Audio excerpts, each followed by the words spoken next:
Ladies and gentlemen, there comes a moment in history when silence is no longer golden. It becomes dangerous, and today I stand before you in one of those moments.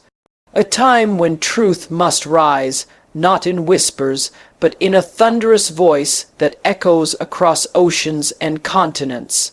America's isolation strategy was built on the assumption that India, like many nations in the past, would bend under pressure. There was a belief in Washington that by restricting diplomatic engagements, tightening trade expectations, and discouraging strategic partnerships outside the Western alliance, India could be nudged back into alignment with U.S.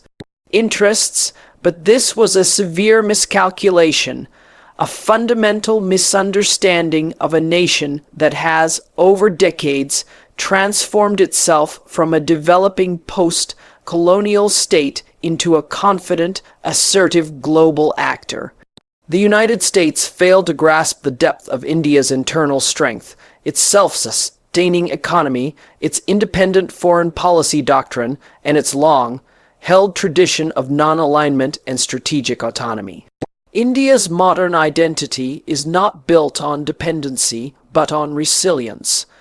Over the years, India has diversified its economic partnerships, strengthened its defense capabilities, and invested in homegrown innovation across sectors. Whether it's in space technology, pharmaceuticals, digital infrastructure, or military development, India has systematically reduced reliance on the West. So, when Washington attempted to leverage its influence, either through indirect sanctions, diplomatic cold shouldering, or attempts to isolate India on the global stage, the strategy did not pressure India into submission. Instead, it reaffirmed India's commitment to self-determination. America also underestimated the strategic depth of India's global relations. India's ties with Russia, its growing energy cooperation with the Middle East, and its increasing engagements with the global South provided alternatives that blunted the effects of Western isolation. India also used multilateral platforms like BRICS, SCO, and the Quad to amplify its voice, making it clear that it would not be sidelined from international dialogue. The isolation tactics, rather than creating distance, only encouraged India to embrace its independent trajectory more boldly. In doing so, India demonstrated that it had choices, and more importantly, that it had the will to make them. There was also a cultural and psychological misjudgment in America's approach. The strategy assumed that India's historical ties to the West would override its national pride and long-term vision, but India's modern political leadership, backed by a strong sense of civilizational identity and popular support, refused to be patronized. Instead of isolating India, America's stance exposed a growing gap in mutual understanding, and India used this moment not to retaliate emotionally, but to assert its place on its own terms. It became an opportunity for India to realign its priorities and take bold stances that previously might have been tempered by diplomatic caution. Furthermore, in an increasingly interconnected and multipolar world, isolation is no longer an effective tool. Nations have more access to alternate markets, diverse partnerships, and technological collaboration than ever before. America's strategy failed to account for this new reality. India's strength lay not just in its ability to resist pressure, but in its readiness to redefine engagement on equal footing. The miscalculation wasn't just about underestimating India's power, it was about misunderstanding its mindset. And in that failure, Washington inadvertently propelled India to prove that it could not only withstand exclusion, but emerge from it more resolute and globally respected. India's response to attempted isolation did not come through confrontation or submission. It came through calm determination, strategic clarity, and an unwavering commitment to self-reliance. Rather than pleading for acceptance or shifting its stance to appease powerful nations, India chose to reinforce its foundations. It began by accelerating its efforts toward economic independence, technological advancement, and military modernization. The Atmanirbhar Bharat initiative, launched years earlier, became more than a slogan. It evolved into a strategic doctrine. India intensified domestic manufacturing, expanded its defense production capabilities, and promoted innovation across sectors such as semiconductors, renewable energy, and digital infrastructure. This movement towards self-sufficiency was not isolationist in nature. Instead, it was a declaration of sovereign capacity, the ability to stand alone if needed, without closing the door to collaboration. Simultaneously, India recalibrated its foreign policy and widened its global engagement. Instead of falling into the trap of Western dependency or allowing itself to be backed into a geopolitical corner, India deepened its relationships with a diverse group of nations. It strengthened its long-standing partnership with Russia, particularly in energy and defense, despite Western disapproval. It fostered closer economic ties with Middle Eastern countries, securing crucial energy deals and investing in cross-border trade infrastructure. Its relations with Southeast Asia and Africa expanded through technology exchange, defense cooperation, and people-to-people connectivity. These strategic alliances allowed India to access global resources, markets, and platforms on its own terms. India's alignment with the Global South also became a defining feature of this period. Through forums like BRICS and SCO, India positioned itself as a voice for developing nations, pushing back against Western dominance in trade, finance, and global governance. Its balanced approach between East and West, without full alignment to either bloc, earned it credibility as a stable and trustworthy partner. India did not burn bridges with the West either.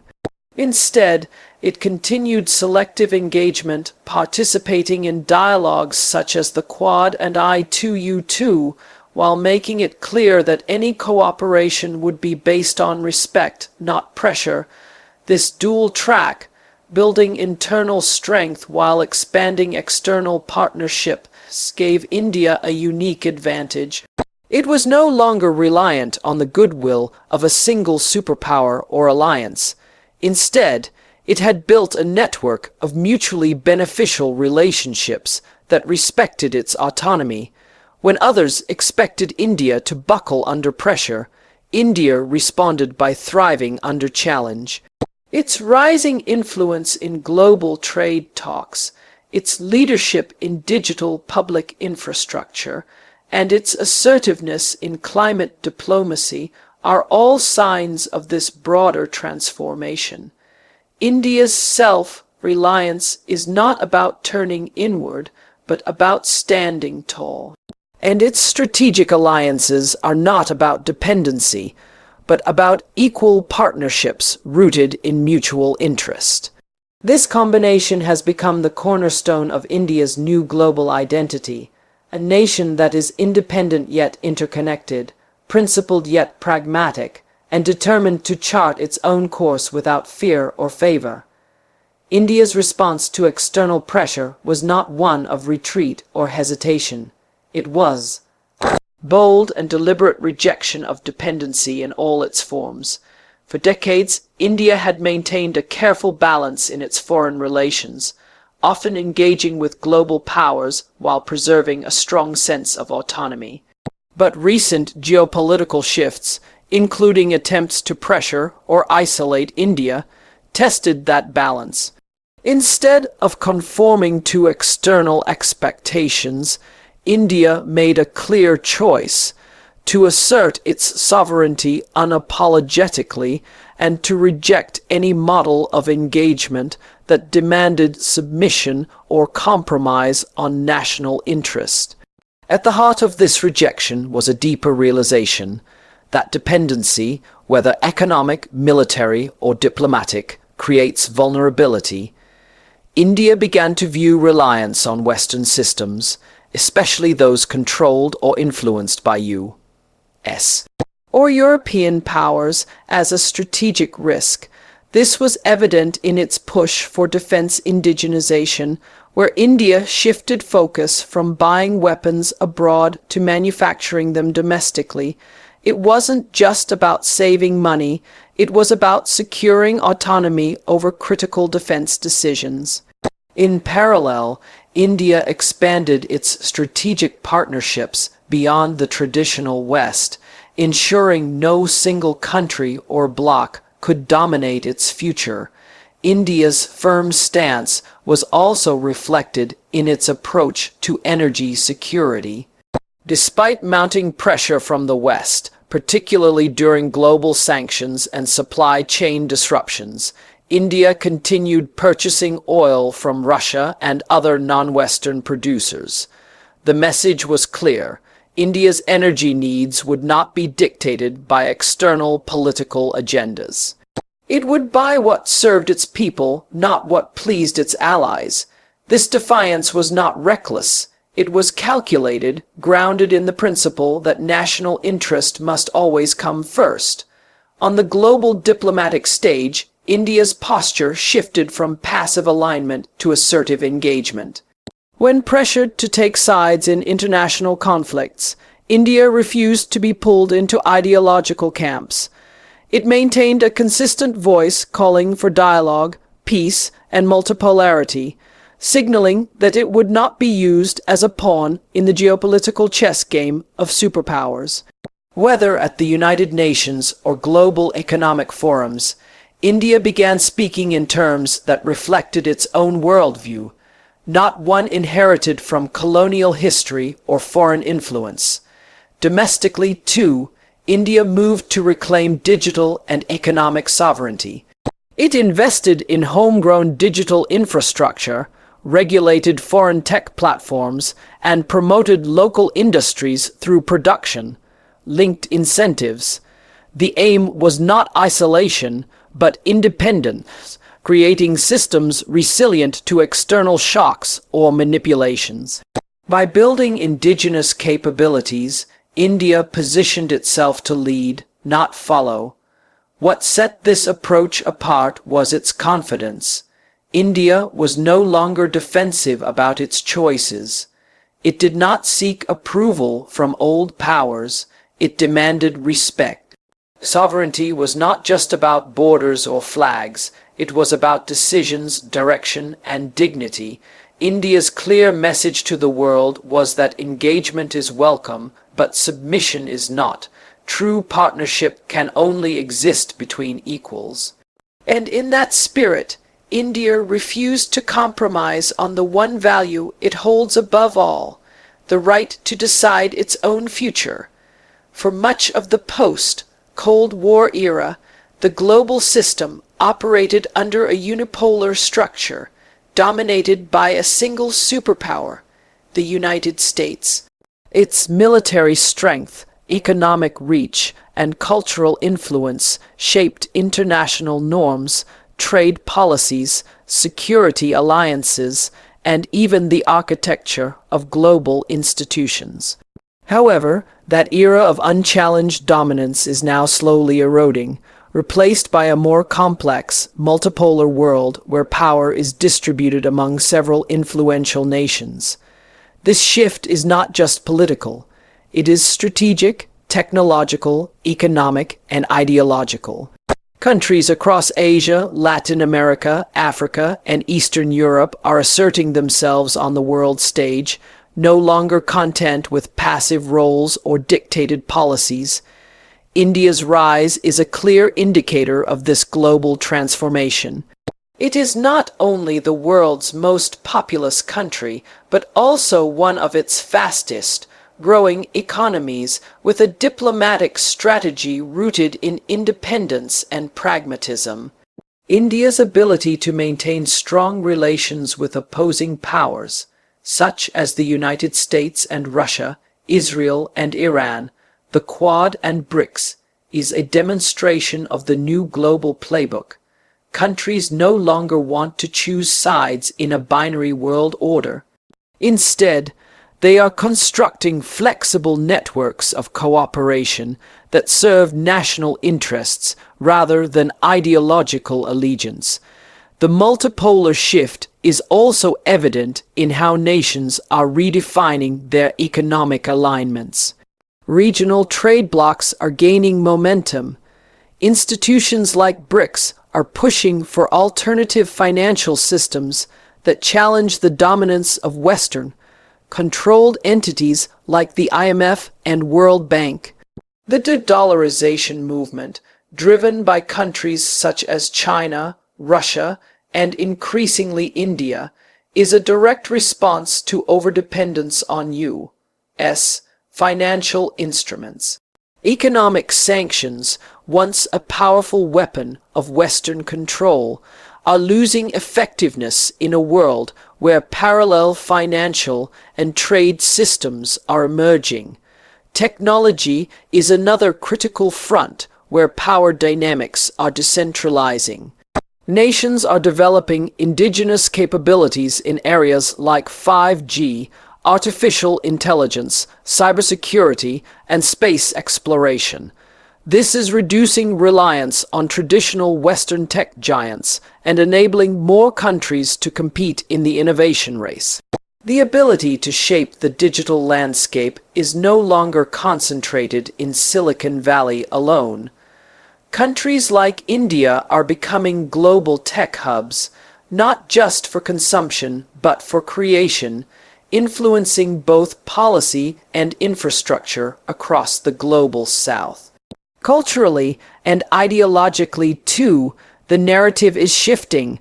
Formerly colonized and marginalized nations are challenging the global discourse long shaped by Western perspectives.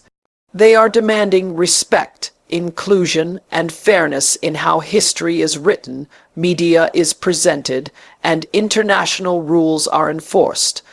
This cultural assertion is reshaping global institutions and making room for diverse voices, values, and worldviews. The movement from a unipolar to a multipolar order is not without tension, but it reflects a more democratic and realistic view of how the world actually functions. Power is no longer concentrated, it is diffused. Influence is no longer inherited, it is earned. And in this new era, countries like India are not just adapting to change, they are helping to drive it, forging a path where cooperation replaces coercion and partnership outweighs patronage. India's bold and unapologetic stand in the face of geopolitical pressure has not only elevated its own global stature, but has also become a source of inspiration for the global South. At a time when many developing nations were feeling the weight of Western expectations, economic dependency, and political influence, India demonstrated a different path, one that embraced sovereignty, strategic autonomy, and national interest without apology. This posture resonated deeply with countries across Africa, Latin America, Southeast Asia, and even parts of the Middle East, where governments have long struggled to assert their independence while maintaining development partnerships. India's refusal to be bullied into taking sides during major global conflicts, especially when it came to maintaining relations with both Russia and the West, sent a powerful message. It proved that a country could reject the false binary of with us or against us, and still thrive economically, diplomatically, and strategically. By navigating a careful but confident course through complex geopolitical waters, India showed that middle powers do not have to be passive players. They can shape outcomes, influence discourse, and lead initiatives that reflect the aspirations of the developing world. India also used its platforms to champion the causes of the global South in tangible ways. Whether it was advocating for vaccine equity during the COVID-19 pandemic, providing development assistance and technology to African and South Asian nations, or calling for reforms in global institutions like the United Nations and the World Bank, India consistently voiced the need for a more inclusive world order. These actions were not symbolic, they had real impact. Nations that had long been sidelined in global decision-making saw in India a leader that could speak their language, understand their challenges, and defend their interests on the international stage. India's success in balancing modern development with cultural identity also served as a model for countries that have long grappled with the pressures of westernization. India managed to modernize its economy, build digital infrastructure, expand its space program, and attract foreign investment, all while maintaining its cultural, spiritual, and civilizational roots. This approach offered a counter-narrative to the idea that modernization must come at the cost of identity, a dilemma faced by many post-colonial societies. Through its leadership in forums such as BRICS, the G20, and the International Solar Alliance, India positioned itself not merely as a participant, but as a bridge between the developed and developing worlds. It articulated the frustrations of smaller nations that felt ignored by global institutions, and it offered solutions rooted in partnership rather than patronage. As a result, countries began looking to India not just as an emerging power, but as a representative of their own struggles and hopes. India's stand challenged the old order and encouraged others to do the same. It reminded the global South that it is possible to rise without surrendering one's principles, to engage without compromising dignity, and to lead without mimicking the West. In doing so, India ignited a quiet but growing movement of nations seeking to reclaim their voice, rewrite their narrative, and walk confidently on the world stage.